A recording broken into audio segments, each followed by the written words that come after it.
Good evening, everybody, and welcome back to Canon Chatter TV with me, Stephen, and I am joined tonight with G and Lottie.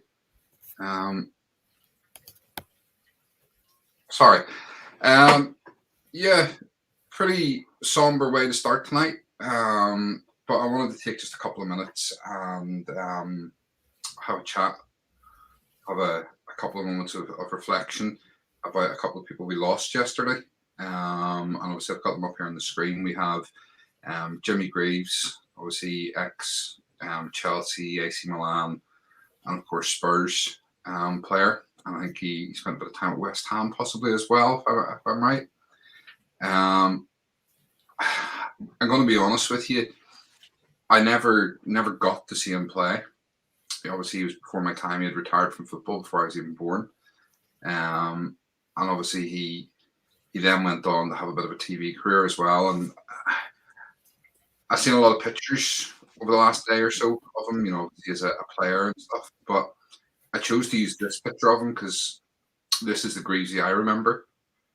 The older sort of Greavesy with the smile on his face, the Joker. And I was reading up a bit about him today, and it turns out that when the Premier League came along, he left broadcasting because he felt that his sort of sense of humor and wit and carrying on about football wasn't really appreciated anymore. And that's a sad thing, that we live in a day and age where people they're more worried about stats and facts and figures than they are about just enjoying life and having a bit of fun. And Greavesy was always that sort of person. And so that's what I'm saying. That's how I remember him. I don't really remember him as the footballer. Although, obviously for the likes of for G and Lottie, and I'm sure for a lot of you guys in the chat who are from England and sort of support England and remember him as a World Cup winner, and he was probably the greatest goal scorer England ever had. Lost his place in the '66 World Cup team to Sir Geoff Hurst because of injury. But if he hadn't got injured, he probably would have been in that team the whole way through. So I think probably certainly for the English fans, it means an awful lot more. I think sort of a way of me sort of describing it would be like how I felt when George Best died. He was a Northern Irish legend, but it probably hit me a lot harder than it would have hit someone maybe from England or from a different country, because he was Northern Irish, and although he played for Man United and Fulham, he was still Northern Irish, and that way, I had to sort of support him. Although again, it was a player I never got to see play. So it was very sad. So, I just thought we should take a moment to remember Greavesy. The same way the Spurs fans took a moment to remember Rocky when Rocky passed. I think it's right that rivalries aside, we put that aside for a moment and we remember the man for who he was and for what he gave the game. So the second one then is this man in the Arsenal shirt, and this one affected me more personally yesterday. So this is, I'm sure as everybody knows, is John Chalice, aka Boise from Only Fools and Horses. And also from later years, he played Monty Staines in the series Benidorm. And this one affected me quite a lot because I was a big fan of Boise, a massive fan of Only Fools and Horses. First ever episode of Only Fools and Horses was aired the day before I was born. And I always tell people that, my mum laughed that hard she went into labour. And Boise, his character, he was never supposed to be a big character in Only Fools and Horses. He was only ever supposed to be in one scene. And people loved him so much that that was it. What a man, and a huge Arsenal fan. And I had actually messaged a few weeks ago to him to try and talk to him and have a conversation about Arsenal and stuff. Unfortunately, nothing ever came of it, but I would have loved to have got to know him, got to meet him, but these things aren't meant to happen. And for me, it's a massively sad day to lose John Chalice. It really is. So again, another one that we just need to take a few minutes and sort of talk about it, and we've done that. And I just want to, a couple of quiet moments of reflection and thought for these guys. Greavesy, for the legacy he left in football. John Chalice for the legacy he's left in acting and as an Arsenal fan. So we'll just take a wee moment and then we'll get into the show.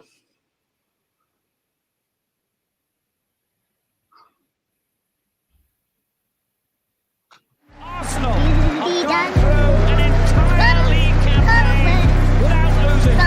The first time it's happened.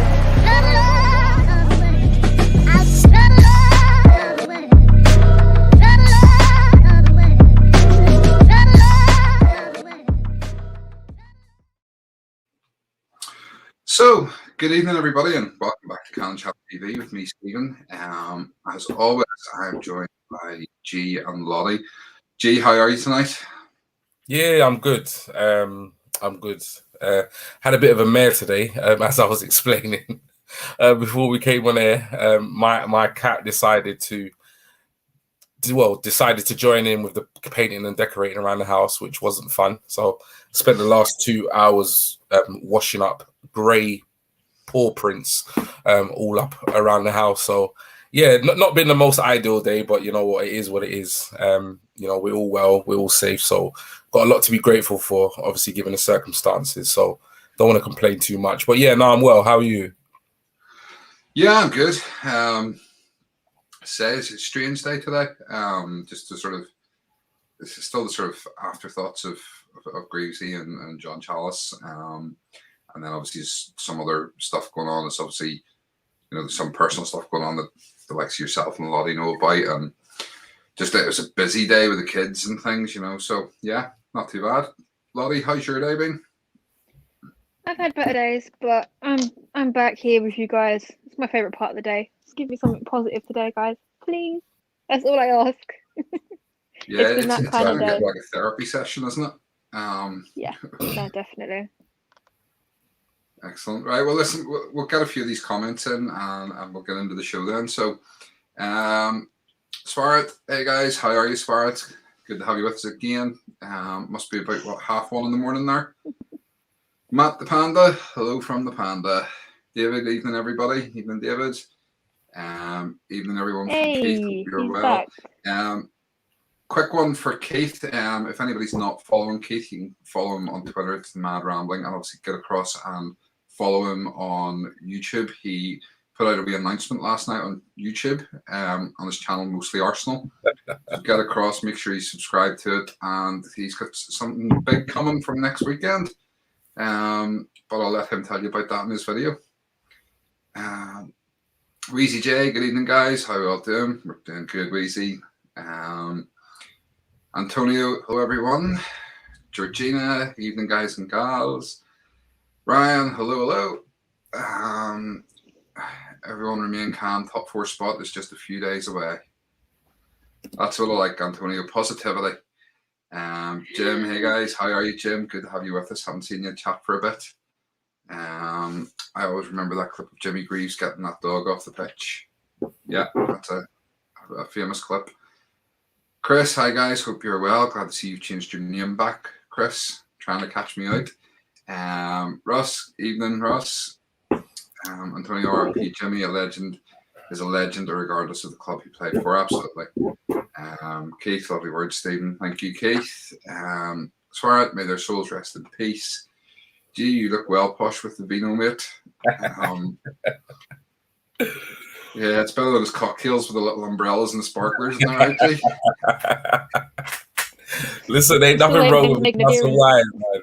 Nothing wrong with a glass of wine or a cocktail. Nothing wrong at all. What's that? Yeah, they're gonna make an appearance this season. You know what? Yeah, you know what? If we get a win, if we get a win in the North London derby, then you know I might make a little special cocktail with a little umbrella, you know, some sprinkles around the top of the glass. Do you know what? That would be halfway to 8 games. You gotta get like a coconut. That's what I mean. Yeah. I'll try my best. I'm not the most creative person, but I'll try my best. Yeah, I can't really say anything because, like, I mean, you forced me into drinking cocktails recently, so yeah. NDB 30 TV, even all 1-0 to the Arsenal. Can all sing it 1-0 to. Yeah, I'm not singing anymore. It's Gary, isn't it? Yep. Gary, good evening. Looking forward to a great show. Thank you, Gary. Jamie G has the flute out. I'm not sure that he'll get that one, Jimmy. As far as No, I didn't get that one. What was that? I wasn't sure. That one went whoop, over my head. the flutes or the flute bands in Northern Ireland. Okay. It's not really. It's the flute of a champagne flute. Okay. I'm just playing on the fact that Jimmy's from Northern Ireland as well. As far as we sent her hello for Lottie, and I believe that's Chelsea. Evening. How are you, Chelsea? Good to have you with us. So, loads and loads of comments there. Yeah, Jimmy, it's the glass. So, yeah, okay. Let's get into talking about some football. Back-to-back wins. It was a strange game. It wasn't a great game, but it was a win. I mean, we'll get into the specifics of it in a wee second. But G, how are you feeling Saturday after the win? You know what? I think like given the circumstances, you know, how I kind of can't explain how I feel about this game unless I kind of give it a bit of context. So obviously, given the circumstances, how we've started the season, you know, we always said, you know, we've said on our live streams, and I think all Arsenal fans feel as though, you know, Norwich and Burnley, they were must-win games for Arteta and Arsenal. So, you know, in that context, I can't complain. You know, back-to-back wins, we needed points on the board, and I think if you had said to me before those games had been played, you know, 2 1-0 wins for Arsenal, 6 points on the board, I would have taken it. So I am happy that, you know, we are back to winning ways. 2 clean sheets, scored a goal in each. However, I've got to be honest, I wasn't convinced by the Norwich performance, and I wasn't convinced with regards to the performance against Burnley either. And I know we'll get into, you know, the kind of ins and outs of the game, and I'll explain a little bit further as to why. But yeah, happy that we've got, you know, back-to-back wins because it was much needed after the first 3 games. But yeah, not entirely convinced that we've turned the corner. And I'll probably explain a little bit why a little bit later in the show. No worries. Lottie, how are you feeling? Do you know what? There's no fancy football like we normally do. It was just basic football, and it was nice just to win. I'm happy. I know there was a lot of grumbling about, oh, we didn't do this, we didn't do that. We won the game. End of story. Be happy. But Arsenal fans are never happy. Let's be serious. Certain sections, I should say. Certain sections of Arsenal fans. I thought that was directed at me. I was like, oh. No. Come on, G. I challenged you to a take on G, and you still haven't come back to me yet. Oh, all right then. That's throwing at you. Shots, yeah, you trying to throw shots. You asked for it. That's a shot. A family feud tonight. Right. Okay. Yeah. So I mean, I was kind of feeling the same as you, G, and it was a win, but I was a bit deflated. I didn't, you know, the performance wasn't wonderful. But you know what? The more I've reflected on it, the more I think that, do you know what? Teams like Liverpool and City, Chelsea, they've all gone to Burnley and struggled. You know, Burnley beat Liverpool, I think, at home last season, and you know, they're a hard team to break down. You know, they're well organized. One thing you say about Sean Dyche's teams are they're well organized. You know, he defends well. They may not be a great team, but they'll defend well, and you will have a hard game against them. And you're not going to go to Turf Moor and beat them 4, 5, 6-0. You know, so in the grand scheme of things, and you know, we sort of talked before about perspective, and you know, I think it was a good result. It may not have been what we wanted in terms of, you know, goal fest, but it was still a good result. And the way it stands, you know, if we beat them lot up the road by 2 goals or more next week, we're suddenly above them in the league. When you consider that after 3 games we were bottom of the league and they were top, yep, it's still not where we want to be because we'll probably still only be around about 11th or 12th. But it's going the right way. And we're starting to see, you know, a bit of solidity in the team, a bit of, you know, we're starting to see the same players featuring week in, week out, and that's what we need. And we're starting to play a bit better. And I said the other day, the goals will come. they're knocking at the door and they're not creating as many chances, clear-cut chances as we would like, but we're still creating chances and the goals will start to come. And when they do, this could be an exciting season. It really could. So we'll get into the game in a wee sec. Let's just have a quick run through some more of these comments. Chris, G needs a Cannon Chatter shirt with "if we get" on it for when he predicts things and what he will do if it happens. Yeah, by Sunday it'll be 4 games. G, halfway there. I'll Oi. take a tattoo. Are we counting AFC Wimbledon though? Yeah, you said the next 8 games. Yeah, you said the next 8 games. You never Too late, you specified can't league back out. games. Done deal. All right then. Done deal. You know what? I don't mind. Either way, I don't mind. If, like I said, I can't see Arsenal or Arteta winning 8 games on a bounce. I just can't see it. But if we do, I've got a space for it, so it's not a problem. Yeah. Ismail, thanks for your presentation. Live streaming from Uganda. Great to have you with us again. You were on with us the other night, so great to see you again. Keith, glass half full for once. I'm really happy with how we defended, especially second half. Last season we would have crumbled. Absolutely. I mean, there was moments, and we'll get on to that later on. But yeah, I mean, overall, we defended pretty well. And the back 5 suddenly is starting to give me a little bit more confidence. And if we can keep that back 5 together, suddenly it could be good. Georgina, sometimes you have to win ugly. Anyone can donate me Arsenal full truck shoot. Thanks for this program, no worries. Ryan, who can't wait to be stressed at the fact 34 is back in the team this Sunday. Ryan, Yeah, you we'll already talk know about that I'm on Friday stressed night. about it. Behave yourself. What's that? I put a tweet out last night and Ryan commented on it. And he already knows that I'm stressed out. That's why he put that there. Do you know what? I don't want to think about that until Friday night. I really don't, till we're doing our preview show. Yeah. So I'm just not thinking about 34. Weezy, good back wins and 2 clean sheets, but still lacking goals up front. But hopefully come the North London derby, things might look different. Fingers crossed. Keith, Georgina and Burnley are ugly. Obviously not Georgina is ugly. He's just saying hello to Georgina in case anybody takes that the wrong way. Spirit, Gabriel was solid with his defending and so was Tomiyasu. That save by Ramsdale was so crucial, which initially was giving us a penalty. Yeah, absolutely. We'll come on to get all this later on. Georgina saying to Keith, they are Keith. Joseph, I really hope Party Lukonga Sunday, no 34 and Party midfield, not the one. Yeah, well, I say we'll talk about the North London derby on Friday night. Come along, Marlene. Let's go home and ignore each other for the evening. Yeah. Great moments in Only Fools. Really was. Yeah. For me, John Chalice standing, smoking the cigar will always be the one. And things like the Jolly Boys outing and stuff, just classic Only Fools and Horses episodes. Chris Smith Rowe seriously needs to practice his finishing.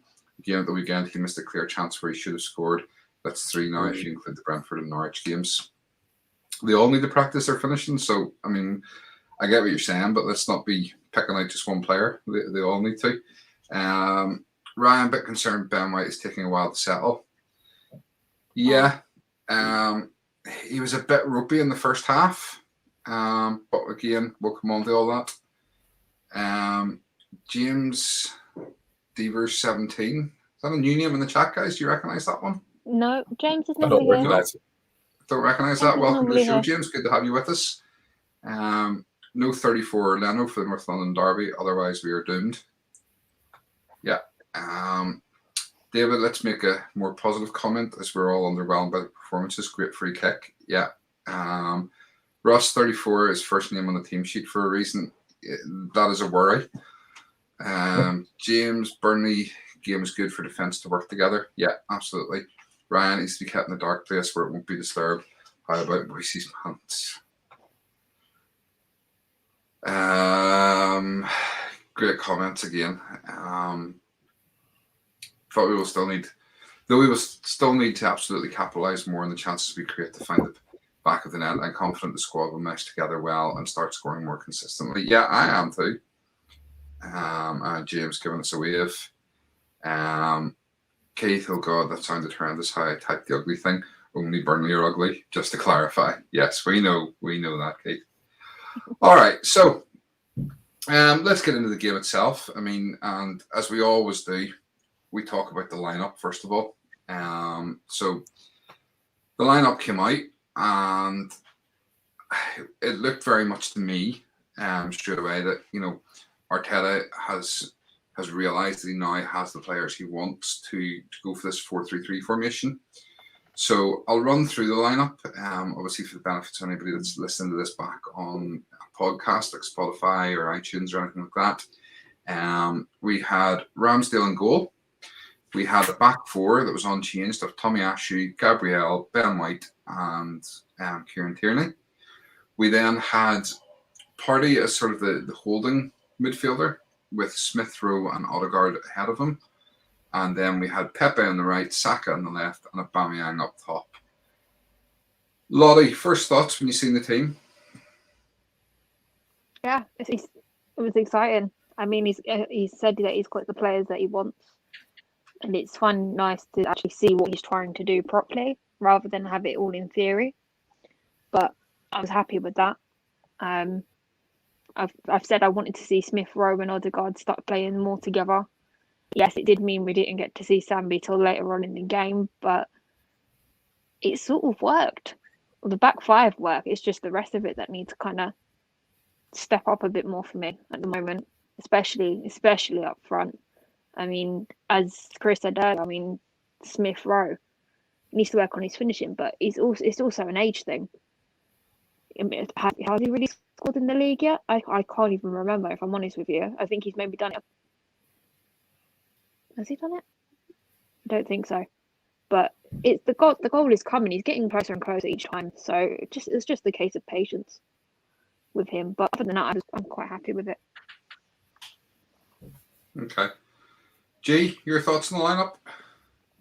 Yeah, I think I think it's pretty clear that the Arsenal team at the moment kind of picks itself in terms of personnel. I think it's very clear that obviously there's debate whether or not Ramsdale would start or Leno would start. I think it's pretty clear now that it's Ramsdale's spot to lose at this stage. I think he's, for whatever reason, one reason or another, he's taken over from Leno, and I don't think any of us are really disappointed by that. So wasn't surprised that Ramsdale started. I think the back four that we have now in front of Ramsdale, I think will pretty much stay that way, and I would like it to stay that way as consistent as possible. Barring an injury, I want to see these four defenders play week in, week out. We don't have a midweek game, so they just need training sessions together, game after game together, so they can just work on that chemistry and kind of build, some really good relationships in the back four. The only one surprise for me, I think Lottie touched upon, was the fact that Sambi didn't play. And I think maybe because we were playing Burnley, maybe he went a little bit more offensive. I think if we're playing a more attacking side, he probably will have Partey and Sambi sitting in the middle on a kind of a two pivot. He might change it, but for me, I wasn't disappointed. Obviously Sambi wasn't playing, but the fact that Smith Rowe came in and Smith Rowe and Odegaard played together, I wasn't disappointed. I was actually quite pleased that he went, quite offensively with the options he picked. And obviously the front three, both me and Lottie picked the front three, Saka, Pepe and Aubameyang. So no surprises there. So yeah, when the lineup came out, I was pretty happy. You can kind of and ah about whether Sambi should have played or deserved to play, but looking at that lineup, for me, it was a strong lineup and it was a very attacking lineup. And so, yeah, I was pretty happy. Okay. Read a couple of these comments. Where we got to James Lacka would have scored in that game. Jamie, hands up if you had Martio in your FPL team. What do you make of that chant to the tune of She's Electric? I'm going to be honest with you, I haven't heard it. Did either of you hear it? I was watching the feed through BN Sports, whatever they're called. Yeah, NBCS or something like that. Yeah, I actually had the volume turned down. because Yeah. it was just it was commentary that I couldn't understand a word of. Yeah. No, I had my commentary off. I think I had NBCN. Yeah. Or it's an American channel. I was like, nope, not listen to this. Turn it down. So We'll have to listen out no, for I that didn't hear on anything. Sunday. I'm afraid. Yeah, we'll have to listen out to that on Sunday unless Jamie wants to come on. I'll have a listen. I'll have a listen out on Wednesday night. We'll see if anything comes up on Wednesday night. So. Russ, if Party is doubtful, I can see a 34 in the Conga pivot against Spurs doing quite well. Again, I don't even want to think about it at the minute. Chris Smith Rowe, 2 goals in 27 games, 1 in the Europa League and 1 in the League Cup. Okay. There you go. It's not a great return, but at the end of the day, he's still breaking into the team really. And he'll get better. He will. And I mean, Chris, I have to say you've been one who's been really sort of pulling for Smith Rowe. You were very much against the whole signing of Odegaard and stuff because you felt it would take away from Smith Rowe's development, if I'm not wrong. Keith, saying to Jamie, I've got Odegaard in his FPL team and the chant is mint. Well, Keith, we may get you on to sing it. Russ Smith Rowe and Odegaard need to work on their end product. Yeah, absolutely. But as I've said, they all kind of need to work on their end product.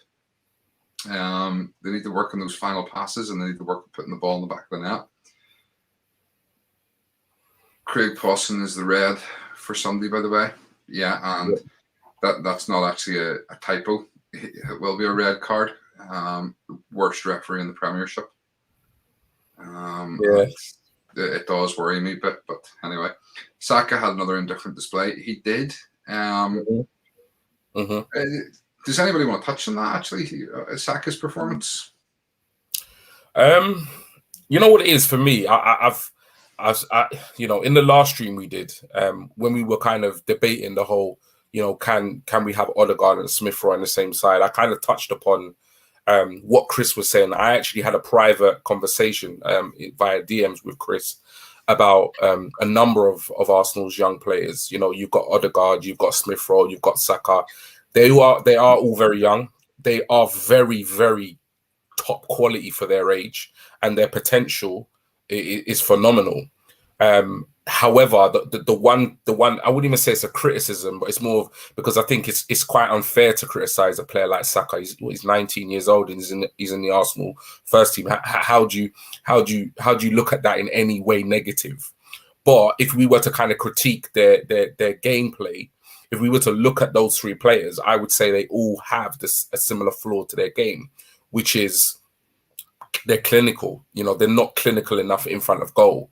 And that is probably one of the, and the reason why I say it might be unfair is because that's probably one of the hardest things to actually master as a midfielder is actually, there are very few midfielders that are goal scoring midfielders, very few. You see, you go down the lines and you look at the likes of, Lampard at Chelsea.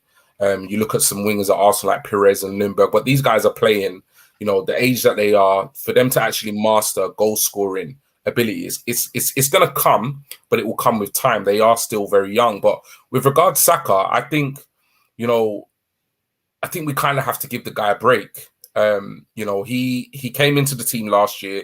He literally, carried us throughout the whole season. He was probably maybe one of maybe 2 or 3 players that literally didn't lose form, consistently throughout the season, performed, to a high level throughout. He's gone to the Euros. He's had a fantastic Euros once he got into the side, and he's gone through something which has been quite emotionally, traumatic for him, for a boy of his age. He's been given a bit of a respite. He's come straight back into the team, and obviously, as a team, we've not been doing well. The first 3 games we've lost. Now, there could be an expectation, on him to say, look, you delivered last season. You need to continue to deliver for Arsenal. But I just think it's really unfair because, he is young. His game is developing, and he has to be allowed to have poor games. He has to be allowed to, go in and out of form, because that's what happens when you're a young, aspiring footballer, and your game is still developing. You're going to have, you're not going to perform the way I think in the way he performed last season, he spoiled Arsenal fans because he just performed week in, week out. But for a kid of his age and the development stage that he is in his career, he's way ahead where he should already be. So as soon as he has, a run of a couple of bad games, it's like, oh, what's happening to Saka? The kid's just developing his game. He just can't perform every single week in, week out. And I think in a way, it just emphasizes how much we rely on him. I personally, one of the reasons why I wanted Arsenal to spend big this summer, and when I say big, I mean big on offensive players, was because I don't feel it's fair to rely on the likes of Saka, Smith Rowe, throughout the season. I don't think it's enough, which is why, I wasn't from the same opinion of some Arsenal fans that were saying, don't sign Maddison, don't sign Odegaard, because these guys are going to, stifle the development of these players. No, I wanted Arsenal to bring in a number of offensive players that could go into the first team, not necessarily always go into the first team above the likes of Saka and Smith Rowe, but it just gives them breathing space. Because it's like, how can we rely on Smith or on Saka week in, week out, to carry us throughout a season? It's you can't expect it, and two, it's just not fair. I think Arsenal needed to buy, more proven attacking players in that department. They could have taken the vast majority of the responsibility, and the likes of Saka and Smith Rowe would have been in and out of the team, and their game could develop. Now, we haven't obviously done that, so Saka is going to be starting 95% of all the games this season. Smith Rowe is probably going to be, sometimes he'll play with Odegaard, sometimes he'll play by himself. But I think as Arsenal fans, we expect our team to be up at the top of the table. We want our team to be winning week in, week out. But I think to expect it from these kids, I think is just a bit unfair. I just don't think it's realistic. And when I see him misplace a pass, and when I see Smith Rowe and Saka miss a chance, as much as it annoys me, I just try to remind myself that these boys are kids and their game is still developing. It more annoys me when the likes of Pepe and Aubameyang and those players, are missing sitters, because they are at that stage of their career where 25 and up. You should be coming into your prime, or you should be in your prime. So as much as I think Saka's not had the best start to this season, as well as Smith Rowe, come on, man, we need to give them a break, man. They're kids, in my opinion. Do you think that not only Saka, but the rest of the sort of attackers from that England team, from the Euros, something's really affected them? Yeah. Because if you look at even the other players like Sterling, Grealish, I'm trying to think who else. You've got Sterling, you've got Tom Daly up the road there, at Spurs. Grealish has not set the world on fire. Yeah, you'd have thought Grealish going to City was going to do big things, but he's not. He scored. He scored 1 or 2 goals, but he's not having consistently wonderful games. Do you think it's really what happened in the final? Do you think it's really affected them? I think it's bound to. I think a lot of the time, I think as fans, we forget, that footballers are human beings, and what they've gone through. One is it's a huge, massive disappointment. Like, for most of those players, whether or not you look at the run that they had in the Euros or not, for most of those players, that night is probably the worst night of their career for most of those players. So, yes, they are professionals. Yes, they get paid ton load of money, and we just expect them to snap out of it. Get their club teams shirts on and just deliver. But that's not how it works. That's not how it works. We have we were talking off air earlier.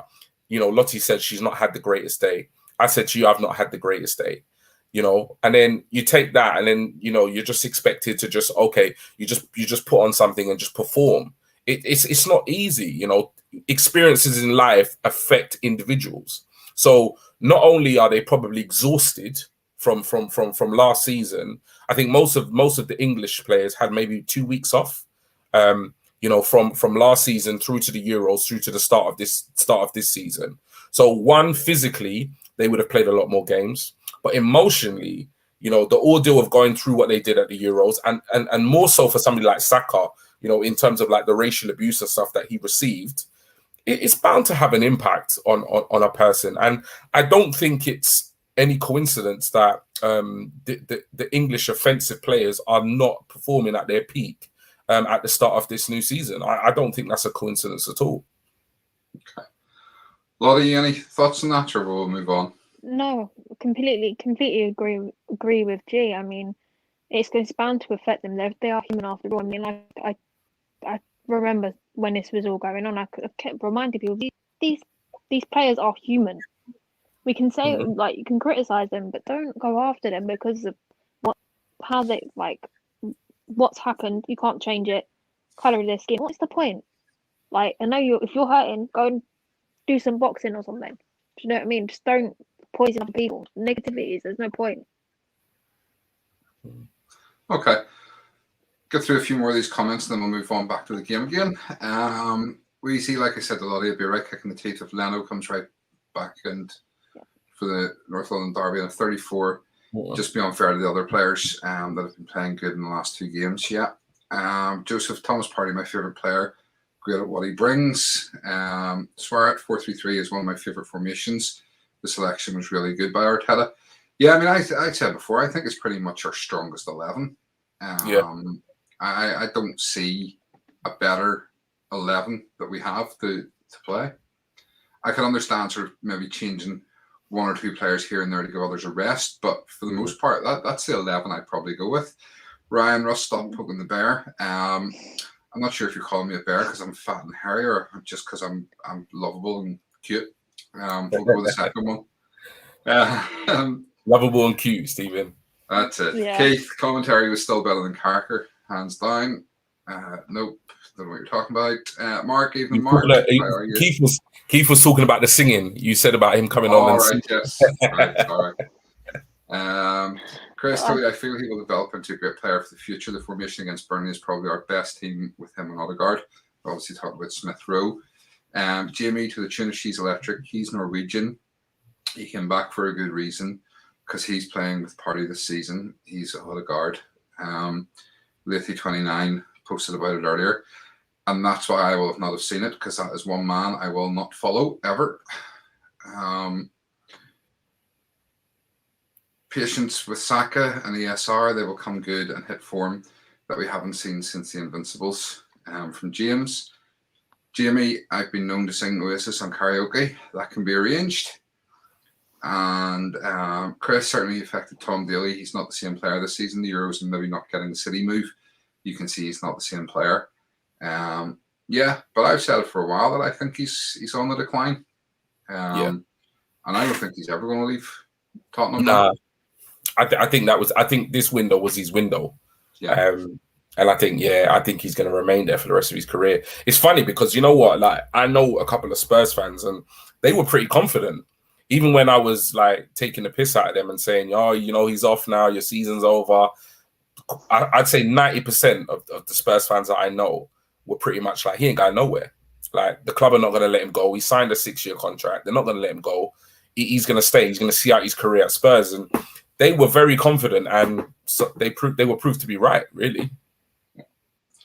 TSG 23_HD, hello. And I was feeling unwell yesterday and hope you are all right tonight. Hope you're feeling all right tonight. You're feeling better. Right, so we'll move on. I mean, the game kicked off, and straight away, I mean, for me, we controlled the game. You know, we did look a far better team, and we looked like we were confident. But again, it was just that lack of end product. There was a few moments where we were a bit ropey in defence, and you kind of thought, uh-oh, this isn't going to be our day. But the defence pulled together well, and Tommy Asu, he just looks an absolute beast of a player. I've seen some of the stats. It was something like He won 8 out of 8 of his duels. Won all his aerial duels, all his ground duels. Yep. You know, more tackles than anybody and all. It's just phenomenal stats coming from him. And he just seems to really settled in. But yeah, overall, we controlled the game. But there was just no sort of end product until it got to about, I think it was around about 30 minutes or so. Ball through to Saka, he burst through, and cynical foul on the edge of the box. And for me, Aubameyang made his best contribution of the game at this point, and that was to step aside and let Odegaard take the free kick. Lottie, what was your thoughts around the free kick and your feelings after it? Do you know what? I've watched that free kick emotions, so like in slow motion. I rewound it and watched it frame by frame, and I haven't seen a free kick like that from us in a very, very, very long time. And it was just not. Aubameyang made the best decision of that game. We would have come out with a draw if he hadn't stepped aside and let him take that. We would have drawn that game. But I told you guys he was a smart buy, didn't I? Told you. Yeah, no, I'm really pleased for him. I hope he's got some more like that in the bag for the rest of the season. Love to see more of those. Yeah, it was a great free kick. And do you know what really annoyed me? I did something I never do, and that's I watched Match of the Day on Saturday night. Well, I say I watched Match of the Day on Saturday night. I recorded Match of the Day, and on Sunday morning I fast forwarded through to the Arsenal bit. Watched the Arsenal bit and then deleted it. Did they put us on last again? Yeah, it was as much as I could do. So what was interesting, and because I just want to bring this up because we always talk about the sort of the agenda against Arsenal. They came up with the stat. This was Odegaard's first competitive goal in 6 months.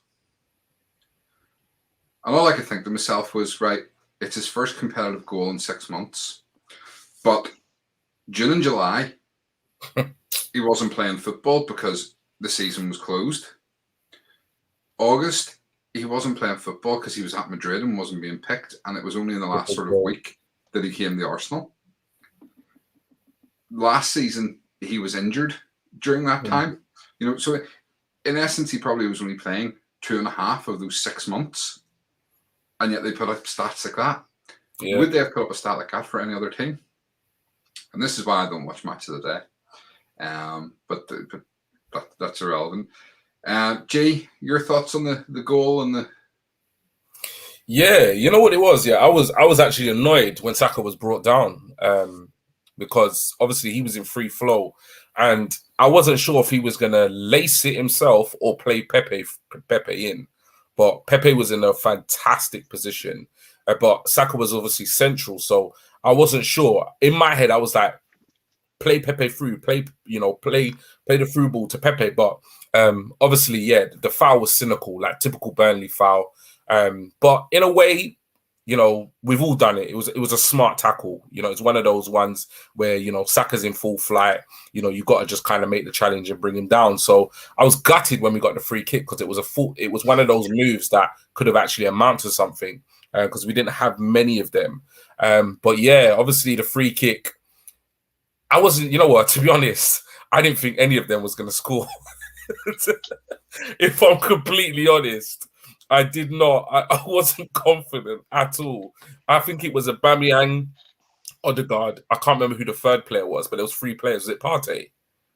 I can't remember who it was. But the 3 players that were standing over the ball, I just thought to myself, yeah, this is just going to go over. It's going to go wide. Like I wasn't massively confident. And obviously, I was wrong because it was an absolute, you know, peach of a free kick. Keeper had no chance. Beautiful. And I was pleasantly surprised, and I went nuts. So yeah, no, thrilled that you know, obviously Odegaard got the goal and we got the win. And I think it's funny because, like, you know, on the last stream, one of the things I said was that, you know, he was one of the players that lacks goals. You know, he needs to add goals to his game, and he rocked up with an absolute beautiful free kick. So yeah, keep them coming. You know, I think if he can get anywhere between, and I know it's a bit far fetched, but I think if he can get, you know, anywhere between like 7 to 10 goals this season, I think that would be a really good return for kind of where he's at and where we're at as a club and as a player. But yeah, no, thrilled that he got on the score sheet, and I think hopefully this is just the beginning of more to come in the future. Do you think it says anything for the confidence of Aubameyang and Pepe that, you know, they would be free kick takers from that sort of area? So is it more to do with their confidence that they didn't take it, or is it that Odegaard is a leader? You know, I've seen it said, you know, he's captain of Norway, and he seems to have that sort of leader personality. Yeah. So do you think it's more to do with him stepping up as a leader, or is it because Aubameyang and Pepe, who'd be normal free kick takers, just don't have the confidence at the minute? It's a hard one, you know. It's a hard one to know like what exactly it is. I think by everything, you know, coming out of the club, particularly what Arteta's saying, and ultimately from what we've seen as well, is that Odegaard is a leader. You know, that's something that Arteta has spoken about. I think, you know, the evidence is there to be seen as well for the fact that he, you know, he captains his international side, you know, Norway. So I think it's very clear, and I don't know who it was, so apologies. I can't remember who tweeted it out, but somebody, I don't know who it was, if it was a major brand or if it was a random person, but I do remember watching a video clip, and I think it was of the West Ham game, and what they had done is they had muted the commentary, and they just enhanced Odegaard in terms of what he was saying, and he didn't stop talking. Like literally throughout the whole game, he did not stop talking to the players who were in front of him, beside him, behind him. He was constantly encouraging, kind of just getting the players riled up, encouraging them. And when you look at him and watch him play, you don't really associate. I never really associated that with his playing style. And usually, offensive players are generally not the best in terms of being vocal. You know, we usually think that's more of, you know, defensive or centre mids, etc. But kind of an offensive based player like he is, you just wouldn't expect it. So I think he is definitely a leader because, you know, you can't be captain of your country. You know, the manager's coming out and saying, you know, what a leader he is. You know, he's a role model within the team. He's vocal, etc. And then I've actually seen it for myself, you know, in certain clips online where he is quite vocal on the pitch. So it's hard to know whether, you know, he is stepping up and taking the lead and saying, look, this free kick's mine, or whether it's a combination of the fact that Pepe and Aubameyang are happy to kind of, you know, let him take the lead because, you know, in terms of their own kind of confidence, it's probably on the lower side rather than on the higher side. But because you would like to think a confident Aubameyang and a confident Pepe would be fighting Odegaard for that ball and would want to be getting on the score sheet and potentially, you know, hitting that free kick top bins. But I don't know. But if he can score those free kicks like that, then it gives us a great option because I think, like Lottie said a little bit earlier in the show, I can't really remember the last time, you know, we hit a free kick like that or had somebody in the team that can consistently score from set pieces, which is why when I was watching the game, to be honest, when he got fouled, I thought the chance had gone because I just couldn't see anybody stepping up and pinging it in the top corner. So it's a difficult one. It's a difficult one with regards to players, and because I think you want more than one player to be kind of vying for the free kicks. But I don't think Odegaard did. Well, from what I saw, I don't think Odegaard needed to convince them, or it didn't look like he had to convince them that he needed to take the free kick. It was pretty much his. But then maybe they had that all set up before that was the game plan. You know, maybe that's something they've been working on beforehand. So who knows? Okay. All right, we'll get a few more of these comments. Scott, morning, Scott. How are you? Chris, the modern Matt Letitia. Keith, hey, Scott, you legend. Andy, even though Tommy has been amazing. Yeah, absolutely. And we were saying that just a wee bit ago. Scott, how's it going, Keith? Just woke up, thought I'd tune in to some of my faves. Thank you, Scott. And make sure you hit that like button if you haven't already done it. David, sorry, but I'm on to watch the rest of this right now. I'm quite tired, but we'll try and catch up tomorrow. No worries, David. TSG 22, Gabriel is going to be the leader in years to come. He was so good, like shouting at his teammates. Absolutely, and we're going to touch on him later on. Georgina, I love that picture. As soon as I saw it, I was like, that's my new header. It is a great picture. Jamie, he was saying that he became aware of it, and it's June. David, I said too, I like Odegaard. So many comments. David, thanks. I'm good, Scott. Cheers. Hope you are too, buddy. From Keith Swart. I always wanted Odegaard back at Arsenal. Well, what a free kick it was. He should take free kicks frequently. Yeah, well, I mean, if he's going to hit them like that, I'm quite happy for him to be the free kick taker. That was a beauty of a free kick. The last time we saw a beauty free kick like that was against Chelsea, and who scored it? 34. I can't say the other two words before it. Keith, I'm starting to see real leadership qualities from Odegaard. I was a bit reticent about his return initially, but I'll hold my hands up. I'm impressed. Yeah, I mean, for me, he's a leader, and we now suddenly, in my opinion, have a few leaders in the team. I think, Kieran Tierney, we've all said we think should be a future captain. Odegaard is definitely a leader. Gabriel, for me, is a leader as well. Potentially Ben White could be. Ryan, the third player was Partey. There you go. Okay. Mark, what do you expect from match today when you have that prick Lineker presented? 100% couldn't agree more. Suarez, Partey, Alba, and Odegaard were the three players. I didn't expect Odegaard to take that. I thought Partey will take it. Partey probably would have hit the back of the stand if he had taken it. Russ, I can't wait for him to get his first goal, man. I really can't. Yeah. 34 would have taken the free kick had he been available. As long as he doesn't take as long as El Neni. Yeah. Or sideways, I should say. Sorry. Yeah. That took a long time for his first league goal. Scott, was a good 3 points, but don't want to get carried away. We're still massively struggling on the attacking end. We'd love to turn that around in North London Derby. Yeah, I mean, that's what we've been saying. We're creating chances, we're just not finishing them, and they're not clear-cut chances.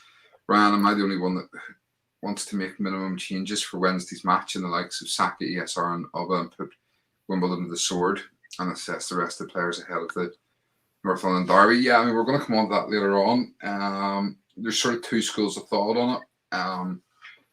You could play a pretty much full-strength team and keep that momentum going ahead of the North London Derby, or you could change it up completely and give the players that haven't been playing a bit of game time, because you need them to have a bit of game time, because you never know when they may have to step in and play. So it's a difficult one.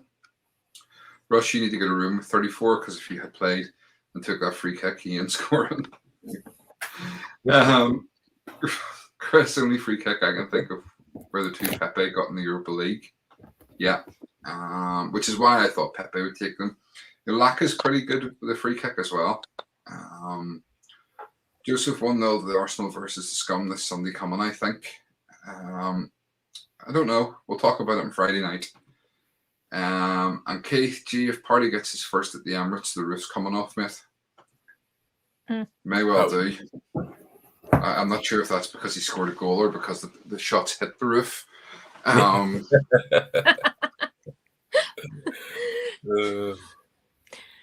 So yeah, we'll move on.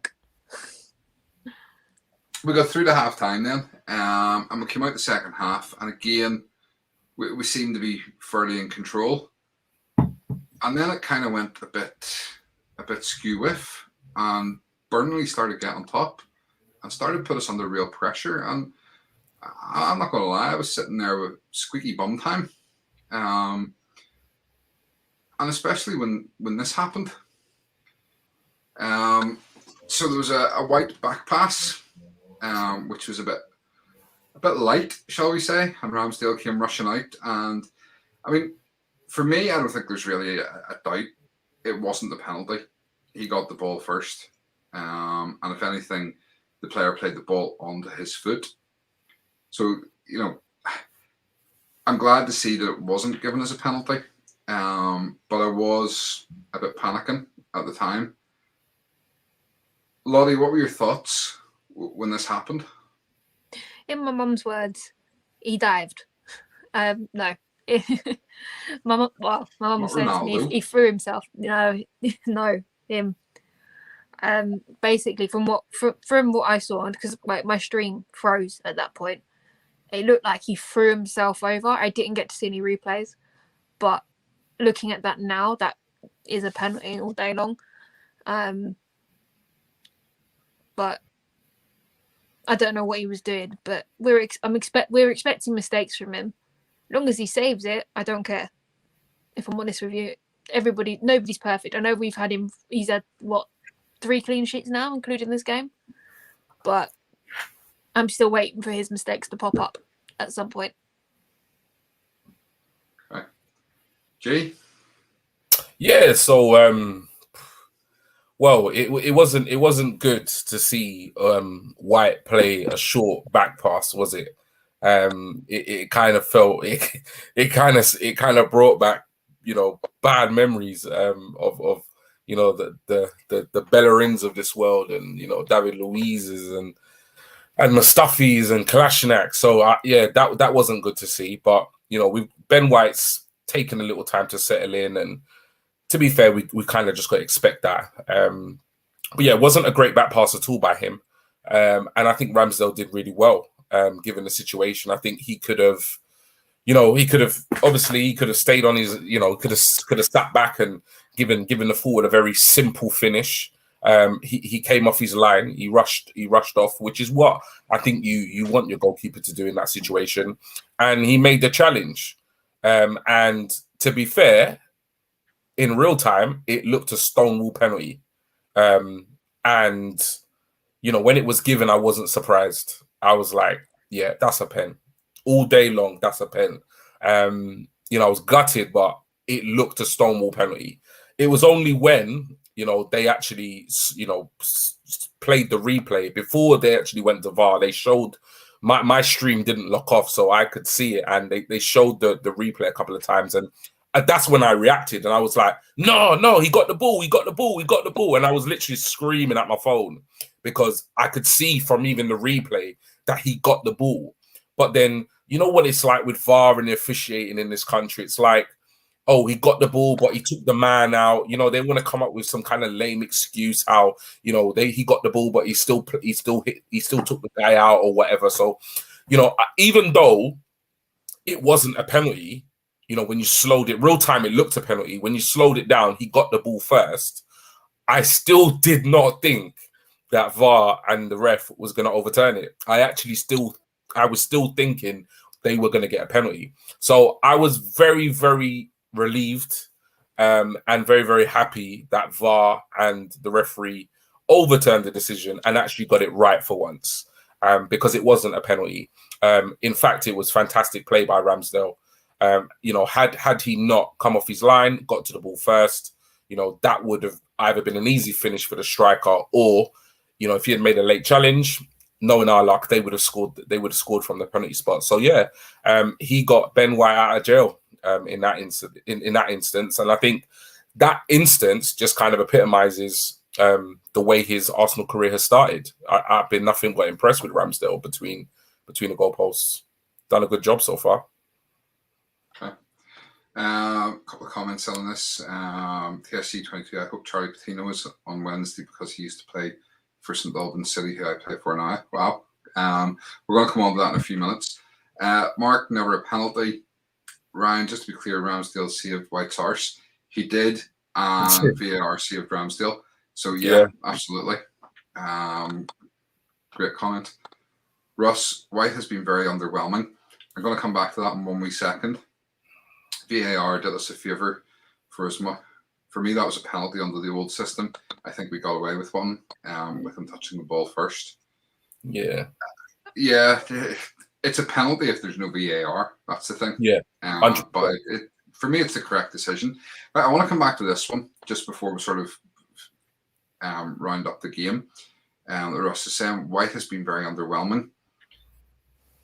So White, it was a back pass and it was an under-hit back pass. There was complaints after the game that obviously we didn't, or that Burnley hadn't watered the pitch, so it was dry. They let the grass grow longer as well. And you could see that. You could see it. The grass looked quite long.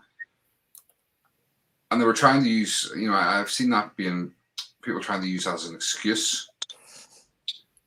And I can see it as an excuse if it's in the first 5 minutes of the game. But this was on about 70, 75 minutes this incident happened. So he's had well over an hour of playing on that surface to get used to the run of the surface. Now, we did see there was other passes that, slowed up. You would have expected them to do better. So the pitch wasn't great. But at the same time, as I say, they'd had 60, 70 minutes of the game to understand it. And professional footballers should be able to read a pitch and hit a pass. So for me, I don't think it was anything to do with the pitch. It was just a bad mistake from White. And yeah, I mean, he's been good in moments, and he was good the other day. There was moments where he was very good. His pressing was a lot better and getting in front of the attackers and stuff to get the ball. He's certainly not a £50 million player. That's what I would say. And obviously we know that there's an English tax in there as well. But, I'm not sure how happy I am that we spent 50 million on him at the minute. Lottie, what's your thoughts? I've been watching him since Peterborough. I know. Well, since he was at Peterborough, so I've watched him fleet from there and go back to Brighton. Obviously, I watched him at Leeds. I mean, I'm not using this as an excuse, but if you look at he hasn't got a settled partner in that centre back at the moment. I mean, Gabriel was off when he started. 1 minute was Mari. I mean, it's always been so unsettled there until the last 2 games. I think he needs to just be given a chance. I know what he's capable of. So using the grass as an excuse, I don't think so. He's played down in League One, for crying out loud. Yeah. There's no excuse for it. Literally, it was just a bad decision, and it happens. But they're not perfect. They're human. G? Yeah, it's a hard one, isn't it? Because I think we all know that he's not a £50 million centre back. In terms of quality, when you look at the market and you say to yourself, okay, if you were buying a centre back, what are you going to get for your money if you're paying 50 million? But it just kind of epitomizes the English market, though. When you look at Gabriel, we paid half that for Gabriel to come out the French league. 25 million we paid for him, and I think hands down Gabriel's a better defender. So it's a tough one. I think I don't think he's had the best start, as an Arsenal player, but I think we just got to give him a chance. I'm not going to sit here and write him off. I've not been impressed, and if I have to be honest, I think the money could have been spent better elsewhere. At the same time, he's a gooner now, and I have to agree with Lottie. I said it previously on the show before. I think he's still very young. He's clearly very, very talented, but partnerships, relationships, chemistry needs to be built in that back four, particularly now between him and Gabriel, because I think communication between centre backs is one of the biggest things. Forget the quality of the centre backs. Just that kind of communication and building that relationship between the two centre backs, who are going to start week in, week out for Arsenal. That's crucial, which is why I don't want that back four to change very much. I kind of want it to stay, together as much as possible, because that's the only way they're going to build that rapport, with each other, is if they play week in, week out. But yeah, he's not had a great start. And I think, the price tag is not his fault. That's what the club's negotiated. That's what Arsenal paid. So it's unfair for us to say, oh, he's not worth 50 million, because at the end of the day, he has no control over how much he's worth. That's up to the two clubs talking business. But yeah, not the greatest start for Arsenal. But I have to agree with you, Stephen. At moments in the Burnley game, he was very good. There were times when he cut off the supply to the striker. He got in front of the strikers. He actually for me performed better physically against Burnley than he did that I saw him previously playing some of the other games. I thought the physical side of the game, I think he responded better against Burnley because I was really worried he was going to get bullied, but I don't think he was bullied. I think he was out of position a couple of times, but I wouldn't necessarily say that he was physically bullied by the Burnley boys. But yeah, I'm not going to write him off. I like him. He's a gooner. I think in terms of his qualities, I think when he does settle, I think that's when his other qualities or his other attributes to his games in terms of picking out a pass and moving the ball forward or transition of play from defense to midfield to attack. I think we're going to start to see that more. But I think right now he's just kind of finding his feet in an Arsenal jersey. And let's be honest, the expectation is completely different. To go from playing, for Brighton, with like 11 men behind the ball, at all times, or whatever it is. I'm not going to dig on Brighton because I know they play some attractive football. But yeah, it's different. It's a different expectation from Brighton to Arsenal. It's completely different levels. So he's taken a little while to settle in. Let's hope he settles in sooner rather than later. But yeah, I think he'll come good. Okay. It's funny you should mention about sort of the defence being bullied and stuff. And I want to come on to that in a wee second. So keep that thought in mind. A couple of these comments. Chris VR does if you ever... Oh, sorry, we read that one. Didn't we? Where we got to? Yes, TSG 22. It would have been given last season, and this season it doesn't now, and that's why the Burnley manager starts moaning about it. Sean Dyche does like a good moan. Ryan Russ, if only we had a young French defender. We've had the Saliba conversation many times, and I will say, Ryan, that I did see Saliba make a mistake almost worse than this about 3 weeks ago in a match. Just fortunately, it was a lot further out from goal. But he hit his back passes and. You know what the problem with this whole Saliba situation is? It's very much. It's like I'm not for Saliba being at the club. I'm not against him being at the club. As far as I'm concerned, the decision's been made, and we kind of just got to go with it until next season and see what happens. But it's just the cliche thing with the internet. If the kid does anything wrong, nobody comments, nobody says anything. Nobody mentions it. As soon as he has a man of the match performance, they just slap it all over Twitter, and it's just like he's the next Desai or Lilian Thuram. Like it's like we just need to we need to just move on from this situation. Like he's honestly not at the club this season. Let's just move on from it. Let him have a great season. He's still our player. Like we've not sold him, we've not loaned him out with an obligation to buy. We've loaned him to Marseille so he can get game time.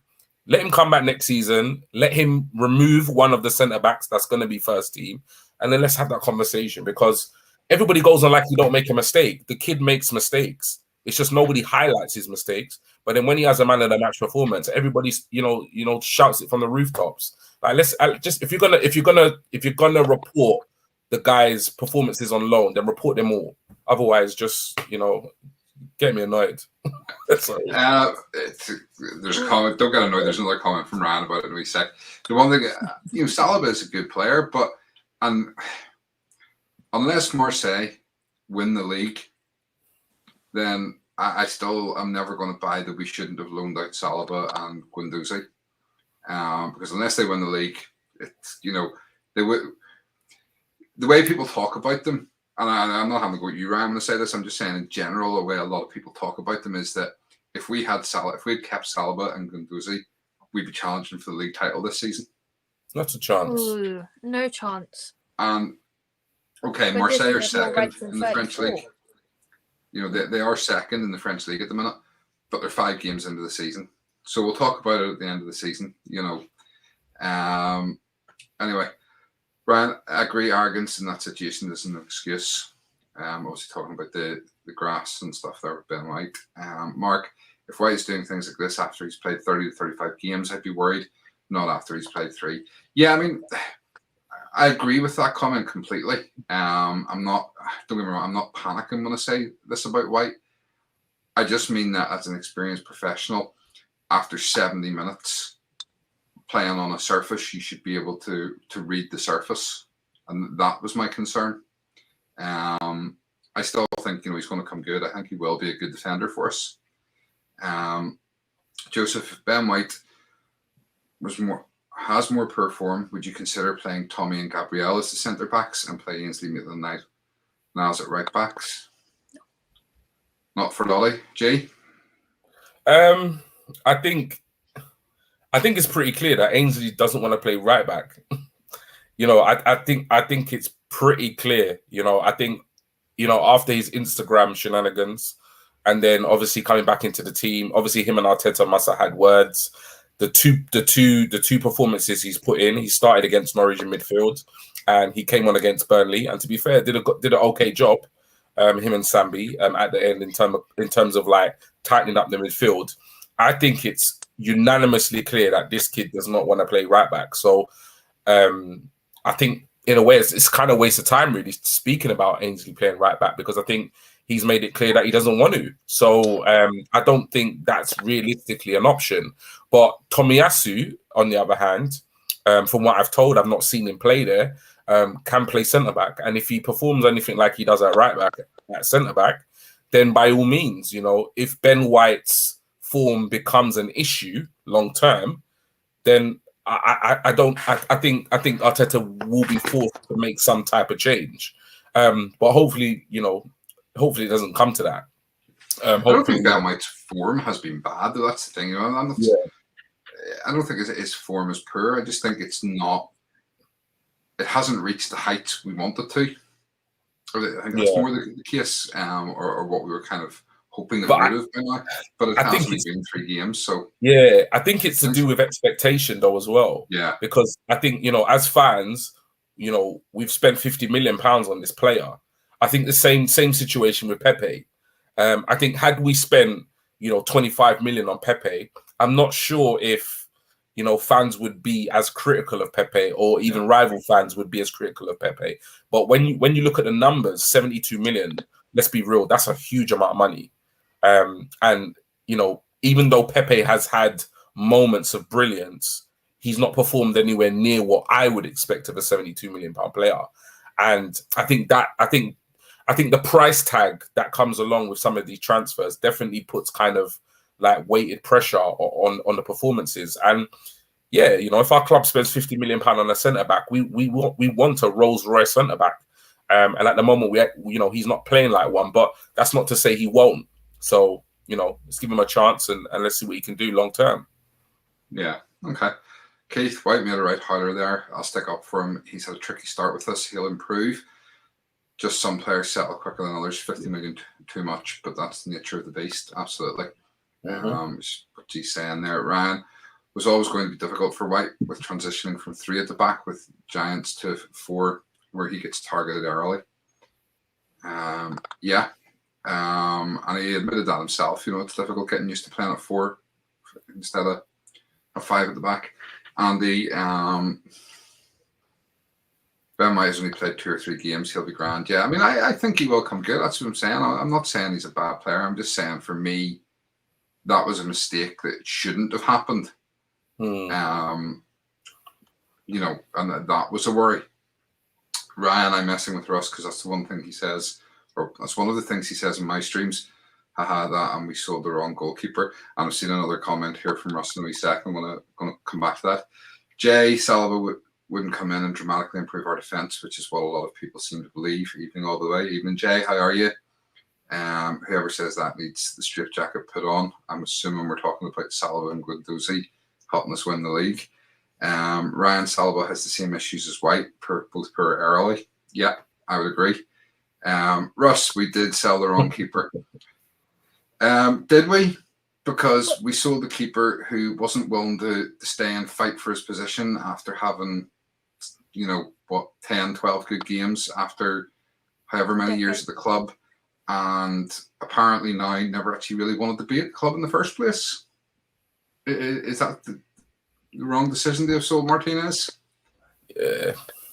I think with our, what it is I think, the reason why some Arsenal fans say that we've sold the wrong goalkeepers because they're looking at the form of both goalkeepers since Martinez has left the club.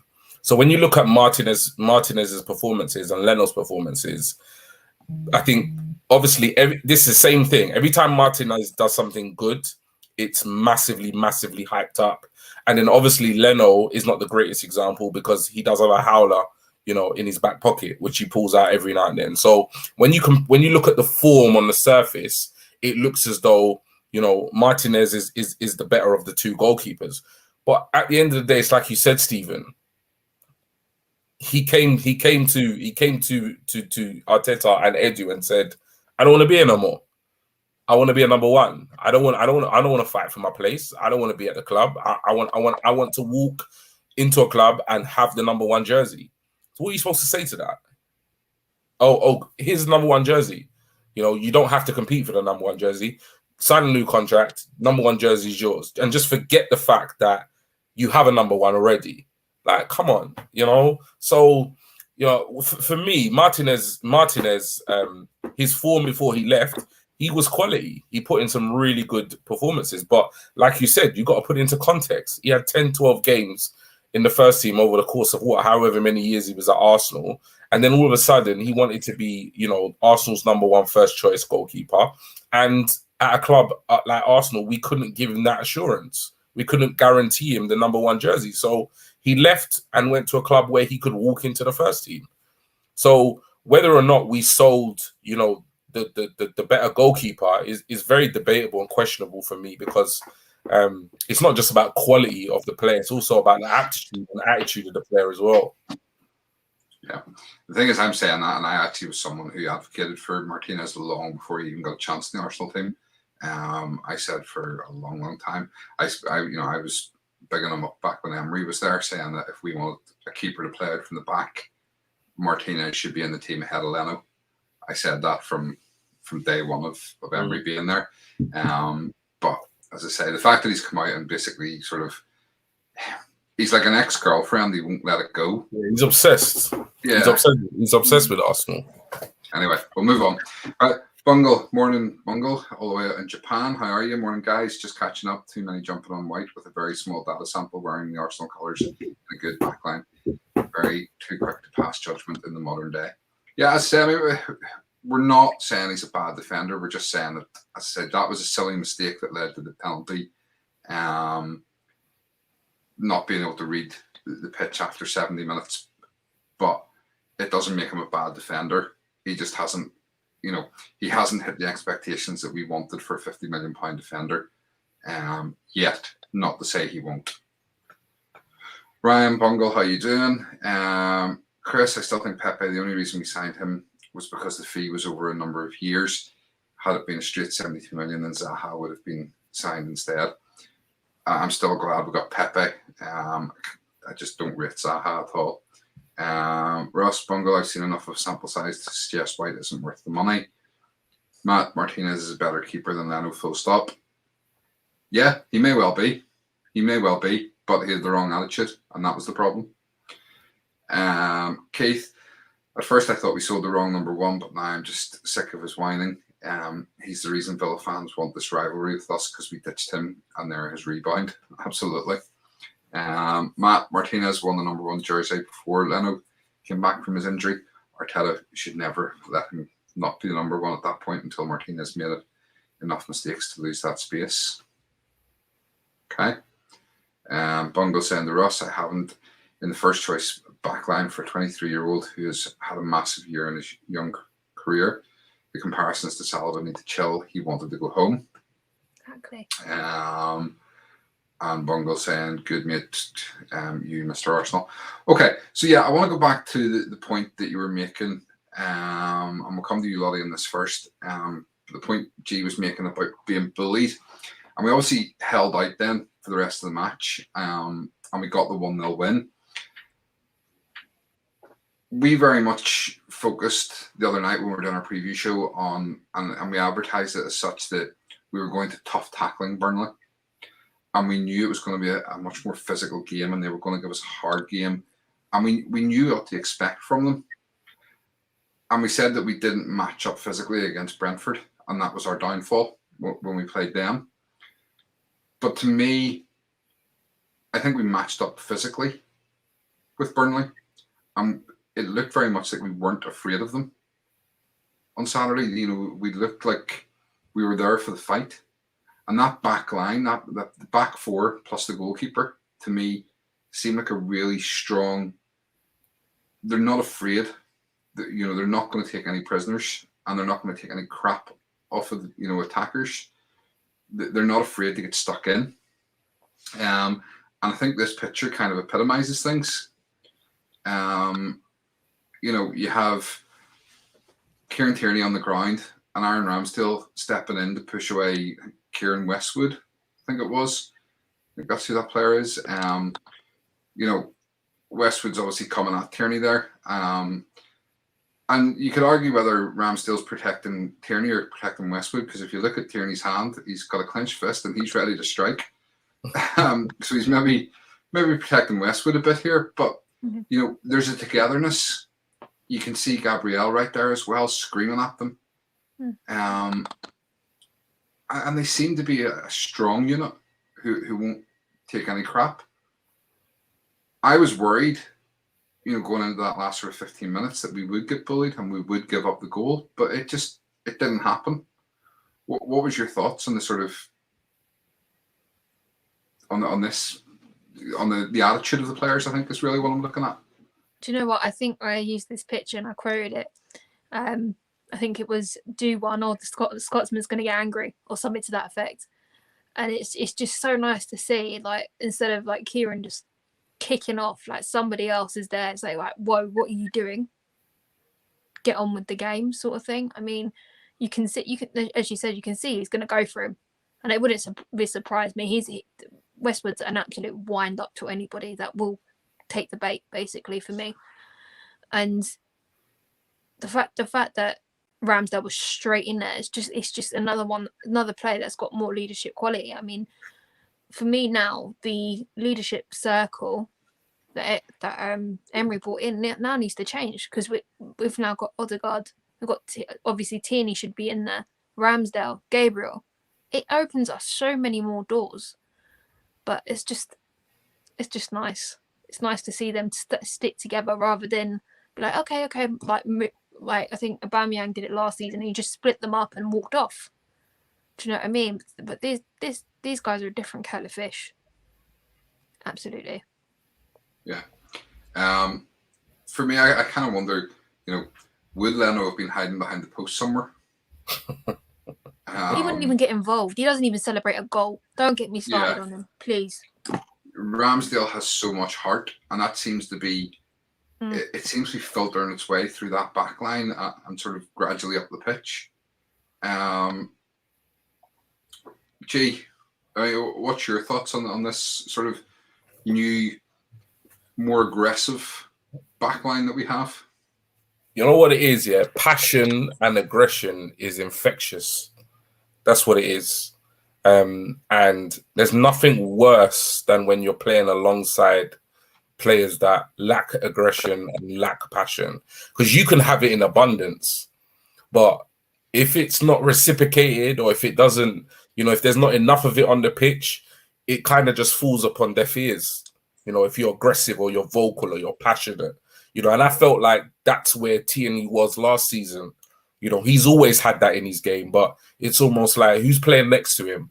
Oh, he's quiet. Who's playing next to that guy? Oh, he's feeble. Who's playing behind him? Oh, he doesn't get involved. So it's like, but when you have more of that ingredients in terms of passion and aggression, it becomes infectious. And what happens is it spreads. And then the players that are not pulling their weight, all of a sudden have not got one player shouting at them. You got a whole back five shouting at you, saying, look, I think it was Gabriel. There was a picture of Gabriel, and it was like in the last 5 or 10 minutes of the game. And he looked up the top of the field and he was screaming at the attackers, and he was saying, why are you not back helping us defend? We've got a 1-0 lead here, and we're our backs are against the ropes. Pull your socks up. Help us out. So when you look at that back five now, Ramsdale is so vocal. He's so passionate. The way he celebrates the goals, the way he communicates with the back four, but also there's so many times they pinged in dangerous balls and he just claimed the ball cleanly. And nothing gives you more confidence as a centre back or a defender when you know your goalkeeper has got strong hands and they're going to come out and claim that ball.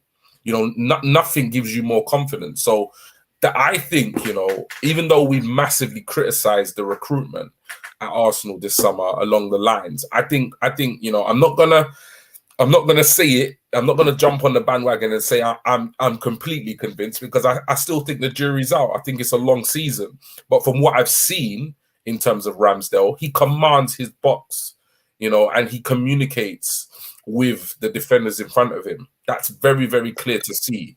At no point in that game against Burnley was I worried or was given reason to be worried about, something he did.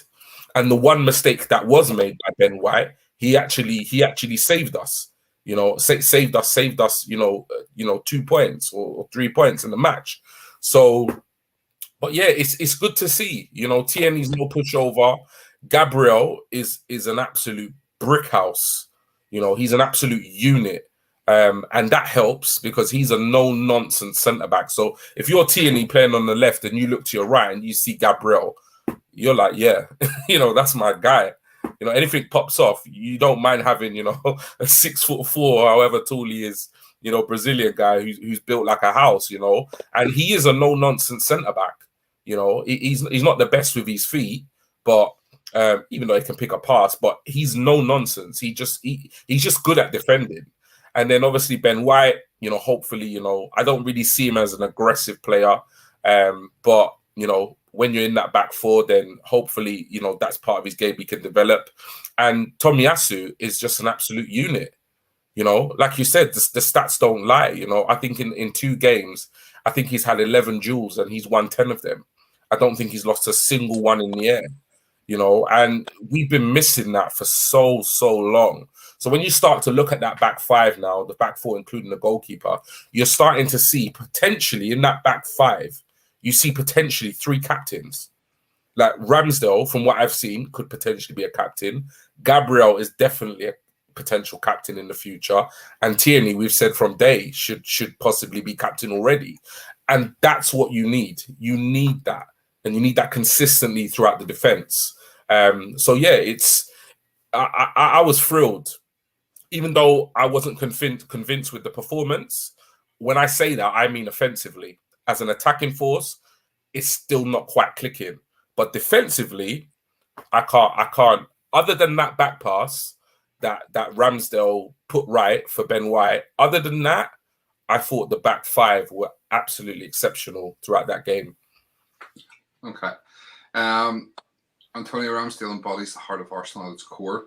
Hope his passion flows through the rest of the squad. Absolutely. Lions AFC, welcome to the show. Ramsdale is a player we have needed at the club for a very long time. All I want to see is people play for Arsenal, and him and Gabriel are outstanding. Yeah. I think Keith, mostly Arsenal, Keith has said this many times as well. And I've said, what you want to see is players that play with the same passion that we would play with if we were playing. They're not necessarily that they're Arsenal fans. Yeah, it's lovely if every player is an Arsenal fan, but they're not. They're footballers getting paid a wage, but you still want to see them play the way you would play if you were on the pitch. And none of us are gifted enough to be on that pitch, but I guarantee we would play with more passion than some of them have showed in the past. So Suarez Ramsdale also not shy from coming out of his box and clearing the ball away. Absolutely. Lions FC. I hope we can shut Martinez up as well this season. Sick of him slandering us. Yeah. Obviously, we just covered that a few minutes ago. Wheezy, Ramsdale just showing up that he's a team player, passionate about the club, and has that fire too, and will stand and protect his defence. And Keith, Ramsdale is a bit of a throwback, which he said. He claims the ball. I may be wrong, but I don't think I've seen him punch the ball away yet. Yeah.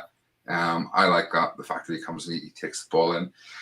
But I mean, for me, and you mentioned and talked quite a bit there about him. This guy, Gabriel, Ramsdale has been great. He has, and it's great to see that passion. But for me, the difference over the last couple of games has been Gabriel. Yeah. He is just so solid. I seen a stat today which amazed me.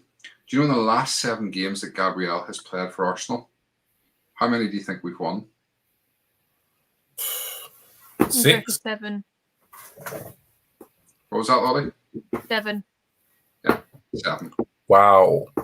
How many goals do you think we've conceded in those 2. 7 games? I'd say 2. Yeah. Okay. Wow. 2. 7 games without him. I think we had lost. It was either 6 or 7 of the games, and conceded 15 goals. Whoa. Now, 5 of them were against City. 2 of them were against Chelsea, so there's 7 of the 15. But and 2 against Brentford, so there's 9 of the 15. But still, that's a massive stat. Massive stat. And I think it goes to show just how important he is to this team. Yeah. And I didn't realise, just how important he was until I seen that stat. And I sort of thought back and I looked at the performances again and I thought, yeah, do you know what?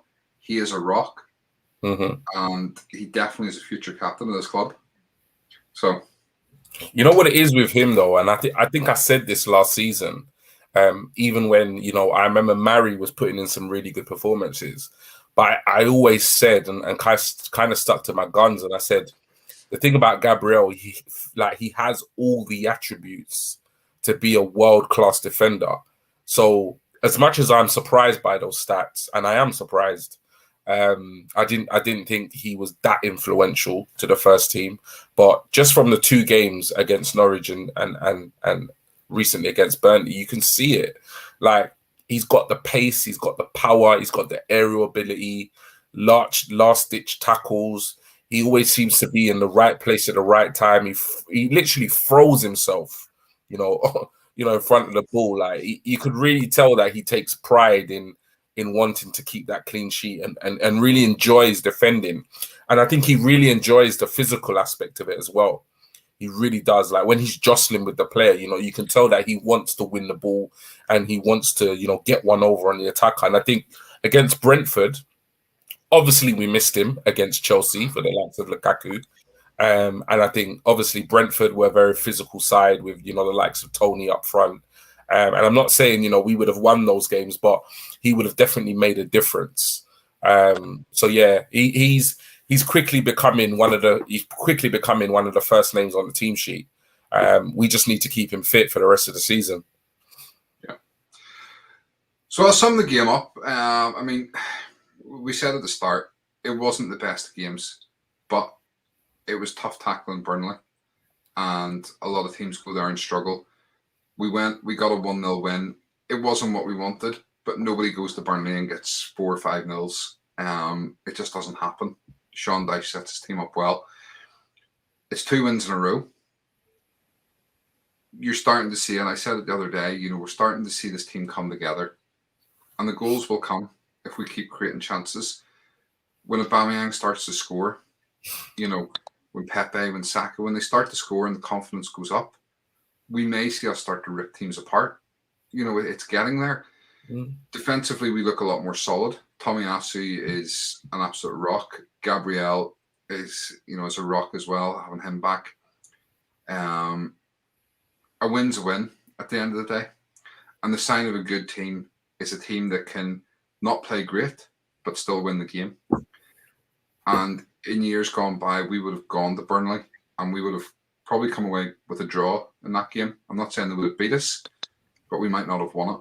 But we won it. So we're turning it around, and let's hope it leads to good things. And we'll go on to then, we'll play Spurs at the weekend, we'll beat them, and we'll go above them in the league. And that's what matters. So take a couple more of these comments, and then we'll have a quick look at the Wimbledon game on Wednesday night. Just to let you know, no fans' photos tonight. We didn't get that many in, and I don't want to just do 2 or 3 for the sake of it. So what we'll do is there's a game on Wednesday night, which I know a number of you are going to. Send in your photographs from that, and then obviously from the North London Derby as well. Send us in the photos from next weekend, and then what we'll do is we'll do big fans photos next weekend or next Monday, covering the sort of 3 games, and we'll see how it goes, but we'll maybe do it sort of every 2 weeks or so, and cover a couple of matches on the fans photos, rather than just making it a wee tiny feature every week. We'll do sort of a bigger feature every couple of weeks, if that works for everybody. Unless we start to get loads in every week, then we'll make it a weekly thing. Right, where have we got to? Joseph, I remember when Danny Spios got talked about like Odegaard. Matt, Gabriel, and Tomiyasu would be the perfect centre-back partnership. Potentially, yeah. Right back, then. Yeah, well, this is it. We'll have to go and sign another right back. Keith Gabriel is an absolute beast. I used to play up front, but if I saw him on the other team, I'd be like, nah, mate, I'm good. For a burger. Bungle, Gabriel communication skills have vastly improved, but the sounds of it too. Trust me, from someone who has played football with a non-English speaking 10 for a while, having the words to say is key. Lions FC winning ugly is the best way. Yeah. I mean, listen, how often did we used to sing under George Graham 1-0 to the Arsenal? Yeah. And that was it was almost a joke. But it was true. We won 1-0, and I'll take 38 1-0 wins 100%. in the season. No problem. No problem at all. A win's a win. Matt, Ainsley, Maitland, Nazar right back. We're not going back over this. So, listen, we'll move on. And we have the Carabao Cup game coming up on Wednesday night. Lottie, you're going to the game. Yep, I'm super excited. Georgina, Cannon Chatton's #1 fan, is joining me. Exciting time. She's up from Cornwall. So, brilliant. It'll be fun. Yeah, I think there's quite a few going to it that are sort of part of our group here, which will be good for you to meet up with them and get some more photos and stuff for fans' favourite. But we talked, and I asked you to sort of predict a team, and this goes back to obviously what Ryan had said earlier on about he didn't really want to see many changes. And when I asked you to give me a team for Wednesday night, you just came back to me and said the same team you've predicted for the last 2 weeks. So obviously you don't want to change the team up much. So what's your thinking there? It's our strongest 11. I mean, at this point, there's no VAR in this competition, and it's too early for us to go out. So I want us just to go through to the next round and actually take this seriously. Oh, it's a Tin Pot Cup. No, it's still, at the end of the day, it's silverware. Get it in the cabinet, be done with it. Let's take it. Let's take it off City. City won it last year. How many times have they won it? When you don't win it, it's a tin pot. It's a bit like the Community Shield. You don't win that. Oh, it's only a 50p piece. What you fussed about? It's silverware in the cabinet. Doesn't matter. We need to take it seriously. I mean, there's no European football, is there? So. Absolutely. And as I said, that's kind of one school of thinking, is that you keep this team together and you build the momentum with them. You could go out and it's League One Wimbledon. They're sitting 7th in League One, and you would think that our first 11 should be battering them, absolutely battering them worse than we did with West Brom. Yeah. And they could put out their strongest 11, and we should be battering them. I really do think they will. For me, I put together a team that I think we could go with, and I think is probably more likely. And I only say that because I want to say it's no disrespect to Wimbledon, and it isn't disrespect to Wimbledon. They're a lower league side, and we should be able to put out a second string side and beat them comfortably. And you'd like to think that if our recruitment has been right, that our second string side would be good enough to beat a championship or a League One side. And the thing with it is, as I say, you need to give these other players game time, because if anything happens to a first team player, one of that supposed strongest 11, you need to have players that can step in, who've had a bit of game time, aren't just sitting there having watched 35 games in the season. They need to have played a game here and a game there, and obviously playing even in the under 23s and stuff when needed. So the team I've gone for, I'm going to bring it up here. I've gone with Leno in goal, and we talked about this the other night, that if Leno is in goal Wednesday night, then Ramsdale's the club's new number one. If Ramsdale's in goal, you could argue that he'd still be number one, because we know Arteta, a bit like Pep, doesn't really like to rotate his goalkeeper that much. But I do think if Leno's in goal on Wednesday night, we can safely say that the Ramsdale's the club's number one. And I think Leno probably will play. I've gone for Cedric at right back, alongside Holding and Murray, with Tavares at left back. And again, it's to give these players game time. I know that Tavares is coming on off the bench and has, he's already made a few appearances this season, but he needs 90 minutes. He needs to have 90 minutes, and him probably more so than anybody, because Tierney is prone to getting injured. So he does need to have game time under his belt to keep him up to speed. I've gone with a 4-3-3 formation because I think, as I say, that, we're getting into the stage where Arteta's transitioning into that. He's got the players to move into it. So I think he, potentially will want to stick with that rather than changing the formation again. So I've gone for Sambi at the base of the three in the middle, with Maitland-Niles on the right side and Charlie Patino coming in to make his debut on the sort of left-hand side of those two. Maitland-Niles because he can cover on the right wing if needed, and he can drop back and cover in Cedric's place if Cedric does bomb forward. And Patino, he deserves a chance. He's looked really, really good for the under 23s. He is, by all accounts, the next big thing. And if any of you have seen him play for the under 23s, he sat the United defenders. And you're talking, what do you call him? Phil Jones. Sat him on his backside the other day. It was sublime. He is a major talent for the future. He will be a first-team player in the next year or two for Arsenal. So this is the time. Give him that bit of experience. Give him a cup game. I've gone with Martinelli out on the left because, again, he needs a bit of game time. He's come back and he hasn't looked the player he did in his first season. The injuries and stuff have affected him. And he doesn't look the player, so I think he needs a bit of game time. So again, throw him in, give him 90 minutes. Lacazette needs a game. He hasn't played the last couple, and especially ahead of the North London derby, because he does do well against Spurs. He's got a good record. So you'd like to think that Arteta knows that and potentially will either start him or certainly bring him on the second half if we need a goal. He'd be the one you'd turn to. And I kind of thought, well, you could give Pepe another game out on the left, out on the right, or you put Saka there, but Saka needs a rest. And I thought, well, no, why not put Balogun there? Let him play on the right. He can do it. It's not his ideal position, but he can do it. And the idea as well is then that you've got Cedric and Maitland-Niles, who are both sort of good on the right-hand side. So if Balogun needs to go into almost like a two at the front with Lacazette, Cedric and Ainsley Maitland-Niles will be able to cover that right-hand side. And then obviously Balogun can come back out to the right whenever needs be. So that's the kind of team that I think we should go with. I think it's more likely the team that Arteta would go with. Guys, what's your thoughts?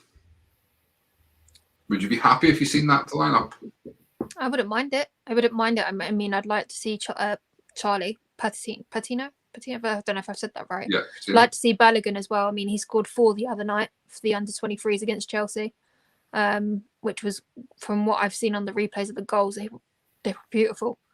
So he's found his form already this season for the under 23s, but might be different against AFC Wimbledon because it's obviously different level of football for him.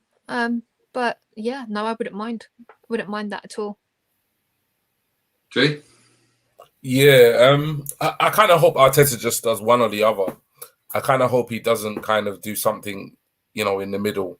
I think, if he's gonna stick to the first team, just stick to the first team. Or if he's gonna ring the changes, then make the necessary changes. And like you said, Stephen, give these guys a run out because, the likes of Tavares, Mari, Holding, Sambi, Laka, all these players you've mentioned. To be fair, I think it's a really good lineup, and I think it's a team, well strong enough to beat AFC Wimbledon. No disrespect, but this team should beat AFC Wimbledon comfortably. So yeah, I can definitely see a point. I can definitely see the argument for picking the same side that's done really well against Norwich and Burnley, but I think it's probably unrealistic, if we're honest, if Arteta is going to pick that side, given the fact that the North London derby is a couple of days after. And obviously, you saw the likes of Tierney pull up at, before the game finished. I know Tomiyasu was limping at the end of the game.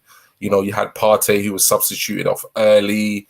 So, we are still only an injury or two away from having a much weaker first 11 than we put out against Burnley. So I think inevitably, Arteta is going to ring the changes. And I think if he does, I would love to see a team like this because, like I said, I think that there are some players there that just need game time that haven't started the season very well. Mari, for example, hasn't had a great start to the season against City and Chelsea. But then there are also players there that, need game time, like Ainsley, Tavares, Balogun, Martinelli, Lacazette. And also it'd be really exciting to see, players like Patino as well, play for the first time. So I hope he picks this team or something very close to it, but only time will tell. On Wednesday night. Yeah, I'd also like to see the likes of Omari Hutchison and stuff get a chance off the bench.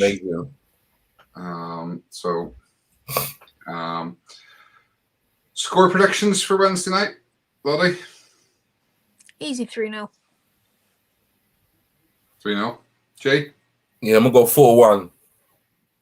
4-1. What do you guys in the chat think? I'm going to go 4-0. Right. Yeah. Drop your score lines for Wednesday night in the chat there. Let's have a quick look. Antonio, fairly confident about our cup match. I'm expecting a win, honestly, with a similar lineup as we had against Burnley. As far as I'm concerned, silverware. Yeah, absolutely. Lions, Leno, Chambers, Holding, Mari, Nuno, Elneny, Sambi, Gabby, Smith-Rowe, Pepe, and Laka. Okay. Isn't El Sideways still injured, guys? Not sure. I'm honestly not sure. I haven't seen him back in training yet. He was injured saying he was meant to be out to October last time I had. So might be wrong. Okay. Lions, I think we will change our whole 11.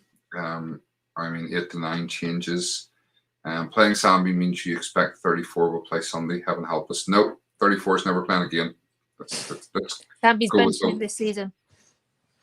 Then he chipped it over Dean Henderson as a baller. Yeah, obviously referring to Charlie Patino's goal. Only saw the under-23s versus the Spuds and Chelsea away live. Saw United highlights, and it's very difficult not to believe the hype or get very excited about young Charlie. It is very difficult. That's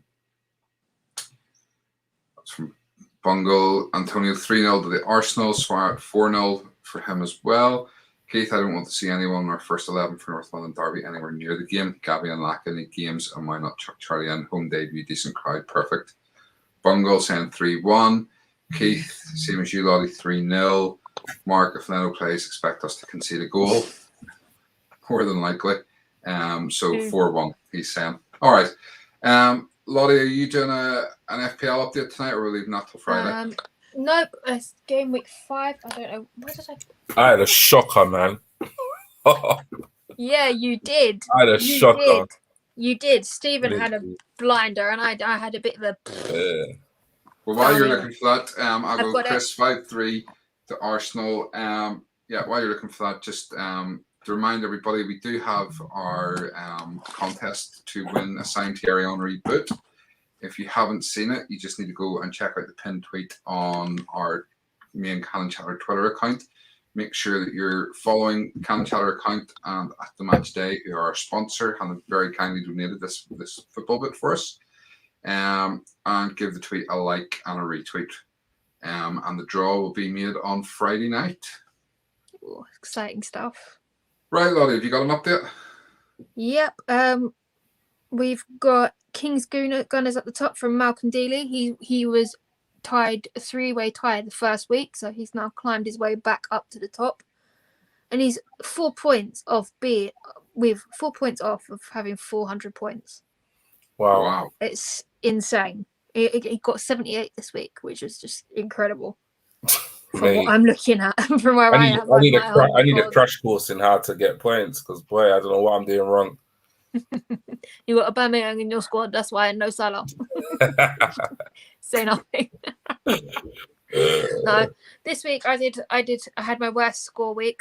I had consistently gone up, and I got 50 less than average. I got 52 this week, and I've dropped down 20 places. I'm not impressed, but I had no strikers, so Stephen done incredibly well this week, 71 points, and he's now 16 behind me, which he kindly reminded me today, and it's not intimidating because I've got very good fixtures next week. He's now up in 104th, up from 121. And G. Yeah, I'll admit. only got 30 points this week, so that's still you drop down to 192. Yeah. From 165. Maybe it's a wild card time.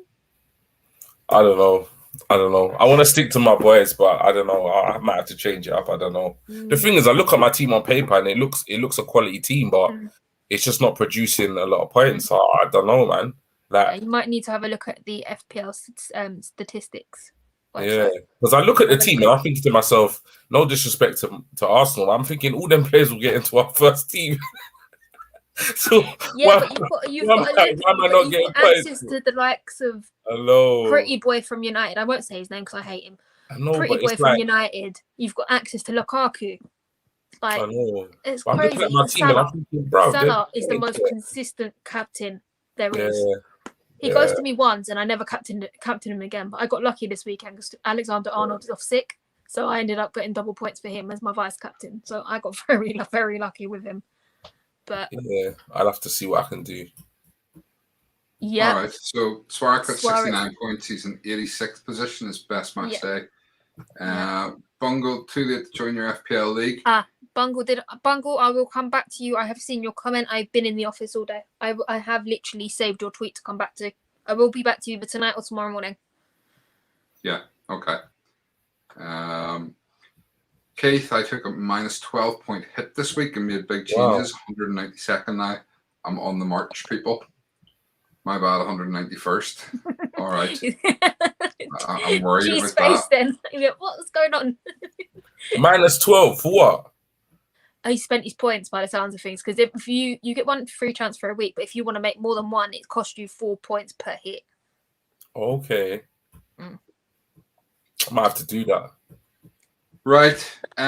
Conscious of time, so I think we need to wrap things up. Obviously, everybody knows we've got our subscriber challenge. We are getting close to getting halfway to G getting his hair bleached. What are we on? What? You look scared now.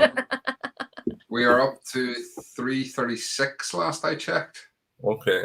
So it's slowly moving. But as you said before, it's what we like is the fact that what we have is organic movement. Yeah. You guys are, you're coming on, you're subscribing, and you're getting involved, and you're staying with us, and that's what we're loving to see. So spread the word. Tell people that they need to come and join in with Cannon Chatter, just purely because we want to see G bleach his hair blonde and his beard and his mustache, eyebrows though, and his eyebrows and his ears and whatever else. Nose hair, the whole works. Eyelashes, everything. We're just going to make him look like an albino. Do your eyelashes long enough to bleach? Don't know. Right. Would have recommended it. Mark, I've got number 7 as my captain and Salah as vice, not changing either. Keith, Lukaku, Ronaldo, and Martin Odegaard. Ooh. Wow. Lukaku That disappears could- in the big games. Be warned. Yeah. Chris, 172. I had Lukaku, who don't score. Ronaldo has got most of my points lately. Antonio Blongi, yes, please. Weezy J, I'm 177. Nice. Keith, yes, Antonio. Tottenham with substantially zero missions, zero zero goals. trophies. 0 goals. Sustainable initiative, yeah, 0 goals. Kept with the theme on Sunday. They made a big thing out of it, and it's just like 0 everything. It's brilliant. The irony is just amazing. Yeah.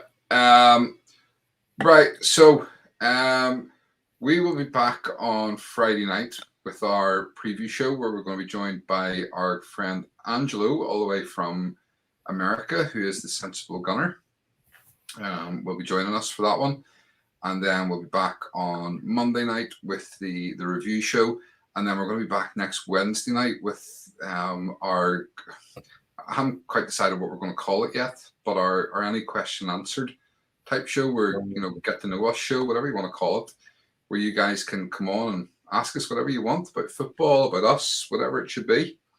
And as long as it's not too personal or rude, we will answer. So I'm looking forward to that. Jimmy, have a progress graphic with the blonde rising up from the beard to the hair. Yeah, absolutely. Right. I'm sure Chris can sort us out with that, Stephen. What's that? I'm sure Chris can sort us out with that. Yeah, absolutely. G, do you want to run us through the socials? Yeah, no problem. No problem. Sorry, just before you do that, if you have any last comments or things that you want to say, get them into the chat now, and we'll come back to them in a wee sec. No problem. So yeah, just massive thank you guys for tuning in. Those of you who are watching live, always appreciate you joining us on the live streams, and those of you watching it back at a later date or time, thank you for tuning in. But yeah, you can follow us on all our socials. So Facebook is @CannonChatter, Instagram is @Cannon_chatter, and we now have a new TikTok account, which is @Cannon_chatter. I have to admit, I don't know much about TikTok. My 14-year-old teenage daughter knows more about TikTok than I do, but nevertheless, we're moving with the times. We've got a TikTok account. What's that? We're gonna have some fun with it. Yeah, we're gonna have some fun. I know Lottie's kind of looking after that aspect of the Cannon Chat side of things. So yeah, if you've got TikTok, add us up, have a little look. If you've got any of the socials on the screen right now, do follow us, like us, whatever it is you do on there. We'll be glad to have you. But obviously, most of you will know us from Twitter. That's kind of where we've kind of made all our connections and built all our great relationships with you guys that tune into our shows. Our official Twitter account is @CannonChatter. If you're not following, please do follow our official account. If you want to follow Stephen, then it's @SBCannonChatter. If you want to follow me, it's @GTalksArsenal. And if you want to follow Lottie, it's @Lottie_B. That's with 2 T's and 2 I's. Because somebody beat her to it. Thank Yeah. you. I was waiting for that line. I was like, say it, come on. And also, Lottie, you can tell us a little bit about the blog in terms of some of the content you've got. Everything up to our Norwich win is up there now. I've got 3 that I've got to put up there. I'm probably confusing myself. I am very tired. I do apologise. But if you want to relive any games from this season or the sort of abysmal end to last season, feel free to look it up on lottieafc.blogspot.co.uk. Cheers. And if you want to purchase any Cannon Chatter t-shirts or hoodies, please do email info@cannonchatter.com or DM Stephen @SBCannonChatter on Twitter. And most importantly, please do, if you do tune into any of our shows, if you like our content, please make sure you are subscribing, you turn on those notifications, and you hit that like button. All the support is massively appreciated, guys. Brilliant. Thank you, G.